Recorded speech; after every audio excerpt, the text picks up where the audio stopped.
Hello students, आज हम class 10 का 2018 का गणित का क्वेश्चन पेपर करने जा रहे हैं। तो इस क्वेश्चन पेपर में जो फर्स्ट क्वेश्चन है उसमें लिखा हुआ है in following the rational number is. तो कौन सा इसमें रैशनल नंबर है? तो इसका ऑप्शन थर्ड जो है इसका करेक्ट आंसर होगा 0.375। ये क्या है? इसका करेक्ट आंसर है। तो रैशनल नंबर किसको बोलते हैं? ऐसे नंबर जिसको हम एक फ्रैक्शन की फॉर्म में लिख सकते हैं, पी अपॉन क्यू की फॉर्म में लिख सकते हैं, या फिर ऐसे नंबर जो टर्मिनेटिंग होते हैं, टर्मिनेटिंग रिपीटिंग होते हैं। तो ऐसे नंबर को हम क्या बोलते हैं? रैशनल नंबर बोलते हैं।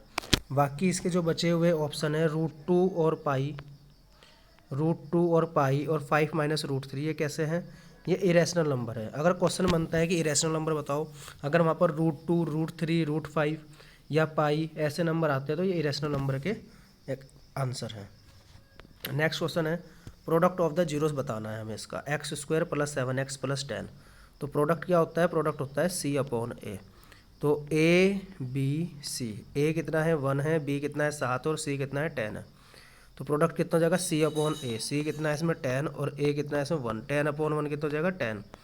तो यहाँ पर जो इसका करेक्ट आंसर आ जाएगा वो आ जाएगा ऑप्शन सी। ऑप्शन सी में क्या दिया हुआ है? ऑप्शन सी में दे रखा है हमें 10, मतलब इसका प्रोडक्ट कितना हो जाएगा? 10 हो जाएगा। अच्छा, अगर सम पूछता है तो सम इजिकल टू क्या होता है? -b/a। तो इस क्वेश्चन में जो b है वो कितना है? b है इसमें 7 और a कितना है इसमें? 1। तो इसका सम कितना हो जाएगा? -7। नेक्स्ट क्वेश्चन है द डिस्क्रिमिनेंट निकालना है हमें। The discriminant of the quadratic equation 2x² - 4x + 3। तो d इजिकल टू क्या होता है? b² - 4ac। तो यहाँ पर अगर हम इसमें कंपैरिजन करें ए बी सी का, तो a कितना है? 2 है, और b कितना है? -4, और c कितना है? 3। तो इसे हम इसमें पुट कर देंगे। b कितना है? -4 का होल स्क्वायर -4, a कितना है? 2 और c कितना है? 3। इसको सोल्व करेंगे। -4 का स्क्वायर कितना हो जाएगा? 16, और इसकी जब मल्टीप्लाई करेंगे 4 2 जा 8, 8 3 जा 24, घटाएंगे कितना आएगा? -8। -8 इसका करेक्ट आंसर है जो ऑप्शन 4 है। अच्छा, अगर इस क्वेश्चन में पूछता है कि इसका नेचर बताओ, तो जब इसका डिस्क्रिमिनेंट नेगेटिव आ रहा है तो इसका नेचर कैसा होता? No real roots. अगर नेचर पूछता है किसी भी क्वाड्रेटिक इक्वेशन का तो उसके लिए हम क्या फाइंड करते हैं? डिस्क्रिमिनेंट फाइंड करते हैं। और अगर वो नेगेटिव आता है तो नो रियल रूट्स, और अगर वो पॉजिटिव आता है तो टू इक्वल डिस्टिंक्ट रूट्स, और अगर 0 के इक्वल आता है तो 2 equal real roots. Next question है how many tangents can be there at a point of a circle. किसी भी सर्कल के एक पॉइंट पर कितनी टेंजेंट हो सकती है? सर्कल के एक पॉइंट पर सिर्फ एक टेंजेंट हो सकती है। तो इसका करेक्ट आंसर क्या होगा? फर्स्ट वाला इसका करेक्ट आंसर है। नेक्स्ट क्वेश्चन है the probability of impossible event. Impossible event की प्रोबेबिलिटी क्या होगी? इम्पॉसिबल इवेंट की प्रोबेबिलिटी होती है 0। तो इसका करेक्ट ऑप्शन कौन सा है? फर्स्ट वाला। अगर पूछता है हमारे से पॉसिबल इवेंट की प्रोबेबिलिटी बताओ, तो पॉसिबल इवेंट की जो प्रोबेबिलिटी होगी वो कितनी होगी? 1 होगी। तो इसका करेक्ट आंसर 1 हो जाएगा पॉसिबल इवेंट का, और इम्पॉसिबल इवेंट का आंसर क्या हो जाएगा? 0 हो जाएगा। नेक्स्ट क्वेश्चन दे रखा है हमें फाइंड द 10th टर्म। इस AP का 10th टर्म फाइंड करना है। AP हमारे पास दी हुई है 1 4 7 10। तो A1 कितना है? 1 है। A2 कितना है? 4। तो यहाँ से हम कॉमन डिफरेंस फाइंड करेंगे जो क्या होगा? A2 - A1 that is 4 - 1 3। मतलब कॉमन डिफरेंस कितना आ गया इसमें? 3 आ गया हमारा। और फर्स्ट टर्म कितना है? 1 है। तो हमें क्या निकालना है? 10th term. तो 10th टर्म फाइंड करने के लिए हम फॉर्मूला यूज़ करेंगे an = a + n - 1 × d। इसमें a कितना है? a है हमारा 1, और n कितना है? n है हमारा 10, 10 - 1, और d कितना है? d है हमारा 3। तो 10 में से 1 घटाएंगे कितना आएगा? 9, 9 3 जा 27, 27 + 1 कितना आंसर आ जाएगा इसका? 28। 28 इज़ द करेक्ट आंसर। तो इस क्वेश्चन का आंसर क्या आएगा? 28 आएगा। 28 इसका आंसर आ जाएगा। अगला क्वेश्चन दे रखा है हमें साइन ए = 3/5। तो साइन ए क्या होता है? साइन ए होता है परपेंडिकुलर अपॉन में हाइपोटेनियस। वैसे मैं आपको बताता हूँ 3 4 और 5 पाइथागोरियन ट्रिपलेट है। अगर ये परपेंडिकुलर है और ये क्या है? हाइपोटेनियस, तो जो बचा हुआ है बेस कितना होगा? 4 होगा। और कोस ए क्या होता है? कोस ए होता है बेस अपॉन हाइपोटेनियस, और बेस हमारा कितना है? बेस हमारा 4 है, हाइपोटेनियस कितना है? 5। तो इसका आंसर क्या हो जाएगा? 4/5। इस क्वेश्चन को हम ऐसे भी कर सकते हैं कि एक राइट एंगल ट्रायंगल बनाएंगे, इसका नाम रखेंगे ए बी सी, और एंगल ए के सामने क्या होएगा, परपेंडिकुलर, ये बेस और ये हाइपोटेनियस। तो पाइथागोरस थ्योरम से हम इसमें बेस फाइंड कर लेंगे, जो बेस कितना आएगा यहाँ पर हमारा 4 आएगा, और कोस ए क्या होता है, बेस अपॉन में हाइपोटेनियस, और बेस कितना है 4 और हाइपोटेनियस कितना है 5, तो आंसर क्या जाएगा 4/5। नेक्स्ट क्वेश्चन है, एक ट्रायंगल दे रखा है हमें ए बी सी और डी एफ, इसके बीच में पॉइंट है ये। यहाँ पर हमें क्या दे रखा है, इसमें यहाँ पर हमें A D upon B D दे रखा है 2/3, और ई सी कितना दे रखा है, ई सी दे रखा है हमें 6।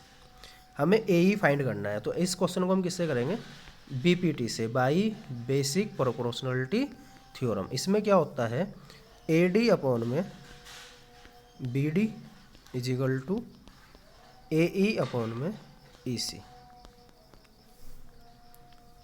अब A D upon B D हमें दे रखा है 2/3, और ए ई हमारे से पूछ रहा है, और ई सी कितना है 6। तो इसको कैसे सोल्व करेंगे, 6 को मल्टीप्लाई में ले जाएंगे, इधर मल्टीप्लाई हो जाएगी इसकी 2/3 से। जब 2/3 की 6 से मल्टीप्लाई करेंगे तो 6 3 से कटेगा 2 टाइम, 2 2 जा 4, तो यहाँ से ए ई कितना आ जाएगा, ए ई आ जाएगा हमारा 4 सेंटीमीटर। आई होप आपको ये क्वेश्चन समझ में आया होगा, मैं दोबारा समझा देता हूँ। यहाँ पर जो है इसका रेशियो दे रखा है हमें, ए डी अपॉन में B D is equal to A E upon में ई सी। ये वाली वैल्यू कितनी है 2/3, और ए ई हमें फाइंड करना है, ए ई हमें फाइंड करना है, और ये कितना है 6। तो ये जो 6 है ये 3 से कैंसिल हो जाएगा 2 टाइम, इस 2 को इधर लेके जाएंगे, 2 2 जा 4, तो ए ई कितना आ जाएगा 4 centimetre. That is the answer. चलते हैं नेक्स्ट क्वेश्चन की तरफ। नेक्स्ट क्वेश्चन है, find the volume of a cylinder. Cylinder की वॉल्यूम फाइंड करनी है, हाइट दे रखी है और डायमीटर दे रखी है। सबसे पहले हम रेडियस फाइंड करेंगे। रेडियस क्या होता है, डायमीटर का हाफ। डायमीटर कितना है 10, 10 का हाफ कर दो कितना आ जाएगा 5 सेंटीमीटर। रेडियस कितना आ गया इसका 5 सेंटीमीटर। एच कितना है, एच है 7 सेंटीमीटर। वॉल्यूम फाइंड करने, तो वॉल्यूम क्या होता है pi r square h. Volume of cylinder होता है pi r square h. Pi की जगह 22/7 रखेंगे, आर की जगह 5 है तो 5 का स्क्वायर, स्क्वायर का मतलब 2 टाइम, 2 बार मल्टीप्लाई करेंगे, और हाइट कितनी है 7, तो 7 से 7 कैंसिल हो जाएगा, 5 5 जा 25। अब 25 की हम 22 से मल्टीप्लाई करेंगे। जब हम 25 की 22 से मल्टीप्लाई करेंगे तो कितना आएगा हमारा 22 × 25, 25 दूनी 50, बचा कितना 5, 25 दूनी 50 और 5 55, तो इसका आंसर आएगा 550 सेंटीमीटर क्यूब। इसका करेक्ट आंसर होगा, क्यूब आएगा सेंटीमीटर क्यूब। आई होप आपकी समझ में आया होगा। वॉल्यूम ऑफ सिलेंडर जो होता है वो होता है pi r square H. Are हमारा 5 है और एच इसमें 7 सेंटीमीटर है। वैल्यू पुट करने के बाद इसकी वॉल्यूम ईजिली फाइंड कर सकते हैं। नेक्स्ट क्वेश्चन है, find the value of x. इसमें हमें एक्स की वैल्यू फाइंड करनी है। क्या क्वेश्चन दे रखा है, ये इस एक्स की वैल्यू फाइंड करनी है। फ्रीक्वेंसी दे रखी है और कम्युलेटिव फ्रीक्वेंसी हमें गिवन है। तो कम्युलेटिव फ्रीक्वेंसी कैसे निकलती है, 6 लिखा हुआ है, 6 हमने लिख दिया। 6 में 20 जोड़ेंगे 26 आएगा, 6 में 20 जोड़ेंगे 26 आएगा, 26 में 24 जोड़ेंगे 50 आएगा। तो 50 में जब हम 28 जोड़ेंगे तो एक्स कितना आ जाएगा हमारा 78, मतलब एक्स इज इक्वल टू कितना आ जाएगा 50 + 28, डेट इज़ 78 इसका आंसर हो जाएगा। आई होप आपकी समझ में आया होगा। नेक्स्ट क्वेश्चन है, यहाँ पर पेयर ऑफ लीनियर इक्वेशन दे रखी है हमें, और हमें इसमें बताना है कि ये कैसी है, मतलब पैरेलल है, कोइंसिडेंट है, या इंटरसेक्ट एट अ पॉइंट है। तो इसके लिए क्या कंडीशन होती है, इसके लिए हम A1 B1 C1 A2 B2 C2 की वैल्यू रख लेते हैं, और वहाँ से इसका रेशियो निकालते हैं, मतलब A1/A2। तो ये फर्स्ट वाला जो 1 है ये A1 है, ये फिर B1 है, फिर C1 है। तो A1 कितना हो गया इसमें 1 हो गया, और A2 कितना हो गया इसमें 2, मतलब A1/A2 कितना है 1/2। फिर हम निकाल लेंगे B1/B2। B1 कितना है इसमें 2, और B2 कितना है इसमें 4, 2 1 जा 2 और 2 2 जा 4, मतलब A1/A2 भी 1/2 आया, और B1/B2 भी 1/2 आया, और C1/C2 कर लेंगे, C1/C2 कितना जाएगा -4/-12। तो माइनस से माइनस कट जाएगा, 4 1 जा 4, 4 3 जा 12। तो मतलब यहाँ पर शुरू के दो इक्वल है, लास्ट वाला इक्वल नहीं है। तो ऐसी कंडीशन के लिए क्या बनेगा हमारा A1/A2 is equal to B1/B2 does not equal to C1/C2। तो ऐसी कंडीशन को हम किसके लिए बोलते हैं, पैरेलल लाइन के लिए, पैरेलल लाइन। तो इसका करेक्ट आंसर क्या जाएगा, पैरेलल लाइन। मतलब जो हमारे पास given pair of linear equation है ये किसका है, पैरेलल लाइन का। अगर A1/A2 is equal to B1/B2 does not equal to C1/C2 का होता है तो ये क्या हो जाएगा, pair of linear equation parallel line का हो जाएगा। नेक्स्ट क्वेश्चन है cos theta is equal to 12/3। तो इसमें भी हमारा सेम तरीका है, एक ट्रायंगल बनाएंगे ABC, इस वाले एंगल को हम थीटा ले लेंगे, एंगल के सामने परपेंडिकुलर ये बेस और इधर ये हाइपोटेन्यूस। cos थीटा होता है बेस अपॉन हाइपोटेन्यूस। तो बेस कितना है इसमें 12 है, हाइपोटेन्यूस कितना है 13 है। पाइथागोरस थ्योरम लगा के हम परपेंडिकुलर निकाल लेंगे। वैसे मैं आपको बताता हूँ 5 12 और 13 ये पाइथागोरियन ट्रिपलेट है। तो 12 13 हमें दे रखा है, तो यहाँ से परपेंडिकुलर कितना निकल जाएगा, 5 निकल जाएगा। परपेंडिकुलर हमारा 5 आ जाएगा इसमें, ठीक है। और पूछा क्या है, उसने पूछा है cot theta plus cosec theta. तो cot theta plus cosec theta कैसे निकाल लेंगे हम, कोट थीटा होता है base upon perpendicular, base upon perpendicular और बेस अपॉन परपेंडिकुलर। बेस हमारा इसमें कितना है, बेस हमारा इसमें 12 है, परपेंडिकुलर इसमें हमारा 5 है।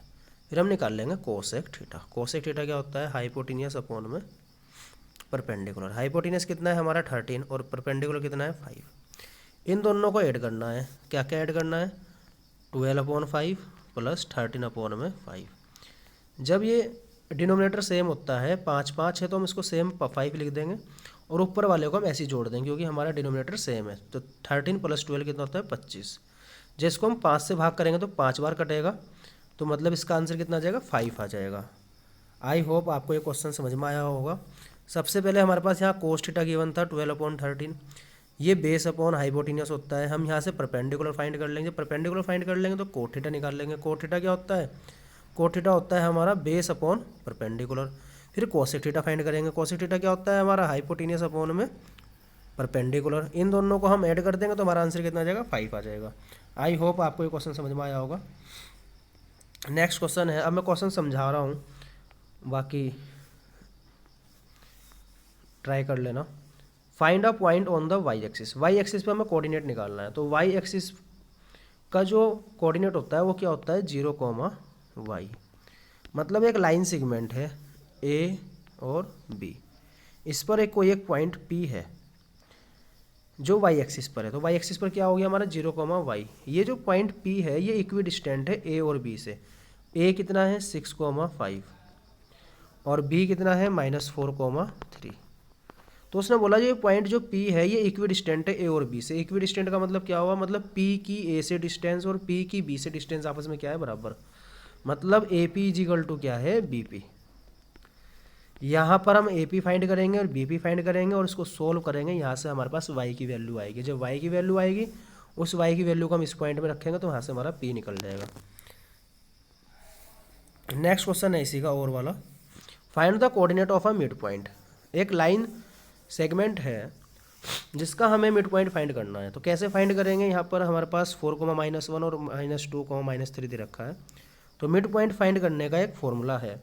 जैसे यहाँ पर हमारे पास A और B दिया हुआ है और इसका मिड पॉइंट फाइंड करना है P। तो coordinate of mid point, coordinate of mid point, coordinate of mid point का फॉर्मूला होता है coordinate of mid point, coordinate of mid point. इसका फॉर्मूला होता है x1 + x2/2 y1 + y2/2। तो इस फॉर्मूले में हम इसकी वैल्यू पुट करेंगे, यहाँ से हमारा आंसर इसका इजीली मिल जाएगा। अब इसमें x1 क्या है, y1 क्या है, x2 क्या है, वो ये है, इसे लिखा हुआ है। ये x1 है, ये y1 है, ये x2 है और ये क्या है y2। तो इसके कोऑर्डिनेट क्या होंगे x1 + x2, मतलब 4 + -2, मतलब कितना हो जाएगा 4 - 2 कितना हो जाएगा 2, 2/2 y1 + y2/2 -1 प्लस -3, मतलब -1 -3 कितना हो जाएगा -4/2। तो 2 से 2 कटेगा 1 टाइम और 4 2 से कटेगा 2 टाइम। तो आंसर इसका क्या जाएगा 1, -2। आई होप आपको ये क्वेश्चन समझ में आया होगा। मैं दोबारा समझा देता हूँ एक बार और उसको। हमें यहाँ पर क्या फाइंड करना है, हमें यहाँ पर coordinate of mid point find करना है। और मिड पॉइंट का फॉर्मूला होता है coordinate of a mid point is equal to x1 + x2/2, y1 + y2/2। ये फर्स्ट वाला x1 है 4 और ये -1 जो है y1 है, और x2 कितना है, x2 है हमारा -2 और y2 कितना है -3। यहाँ पर हम इसका फॉर्मूला लगाएंगे और उस फॉर्मूले में वैल्यू पुट करेंगे, यहाँ से हमारा आंसर इसका इजीली हो जाएगा। चलते हैं नेक्स्ट क्वेश्चन की तरफ। नेक्स्ट क्वेश्चन है 2 प्लेयर्स, 2 प्लेयर हैं, एक संगीता एक रेशमा, प्लेयर टेनिस मैच खेल रहे हैं ये। और यहाँ पे संगीता की विनिंग प्रोबेबिलिटी दे रखी है 0.62, तो रेशमा की पूछ रहा है। तो रेशमा की प्रोबेबिलिटी कैसे निकल लेंगे हम, the probability of Reshma winning the match 1 - probability of Sangeeta winning, मतलब जो संगीता की विनिंग है इसको 1 में से घटा देंगे तो हमारा आंसर आ जाएगा। तो मतलब मेरा कहने का मतलब ये है कि 1 में से 1 -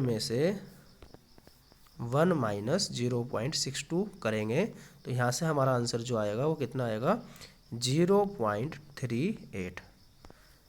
ये हमारा इसका आंसर हो जाएगा, क्योंकि एक के विनिंग की दे रखी है, दूसरे की विनिंग की पूछ रहा है, तो जो बची हुई है वो किसकी होगी, रेशमा की विनिंग होगी।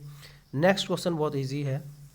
इसमें एक बैग है, कंटेन 3 रेड बॉल और 5 ब्लैक बॉल, मतलब टोटल नंबर ऑफ बॉल कितना हो गया 5 + 3 8। Total number of ball is equal to 5 + 3 8। What is the probability of the ball drawn is red, red ball की प्रोबेबिलिटी पूछ रहा है। तो हम इसमें क्या लिखेंगे, हम इसमें लिखेंगे probability of the getting red ball, red ball आने की प्रोबेबिलिटी